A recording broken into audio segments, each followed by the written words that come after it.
how to terminate employees and reactivate them. First, we'll want to go to our employees, then select the employee we want to terminate. Then we're going to go to defaults. Then we're going to select under status here, we're going to select inactive/terminated. Or if it's just a leave, we can select leave to correctly label that. As well, if you're using the Deluxe Payroll integration, you will see this down here. Depending on whether it's a termination or a leave, you will select I for termination and L for leave. Once that's done, we'll hit exit. And depending on your settings, you may get a prompt here to save. If not, as soon as you exit, it will automatically save. We're going to say yes to save here. And now if I exit my employees and go back in, this refreshes the list and now John Denver is no longer in the list. The reason he disappeared is because I have preset my filing cabinet to hide terminated people. So depending on your filing cabinet selection, that may not happen. I'm going to go through the example now of why that may not happen and how you can correct that. Alright, so I've terminated John Denver, but he's still showing in my list. If I go to edit and check the defaults page, everything's set to terminated or inactive, but I'm still seeing this person.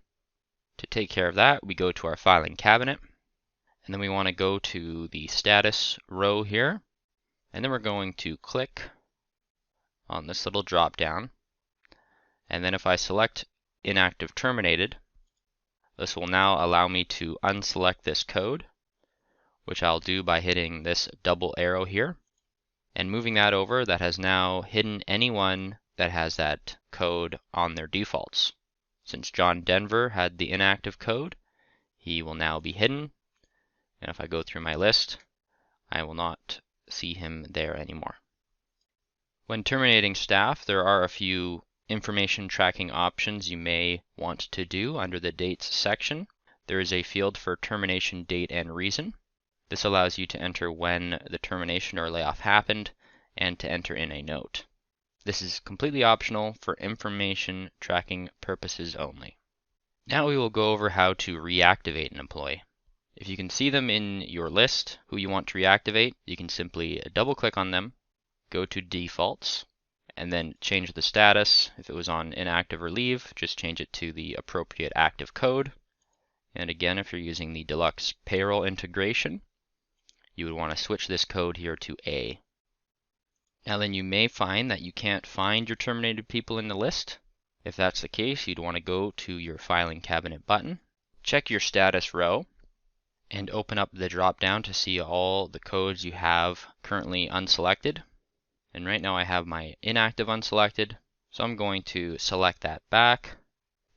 And now that I have selected the inactive code, on the left-hand side, the group of inactive employees are available to select, and I can select over the employees I want to reactivate.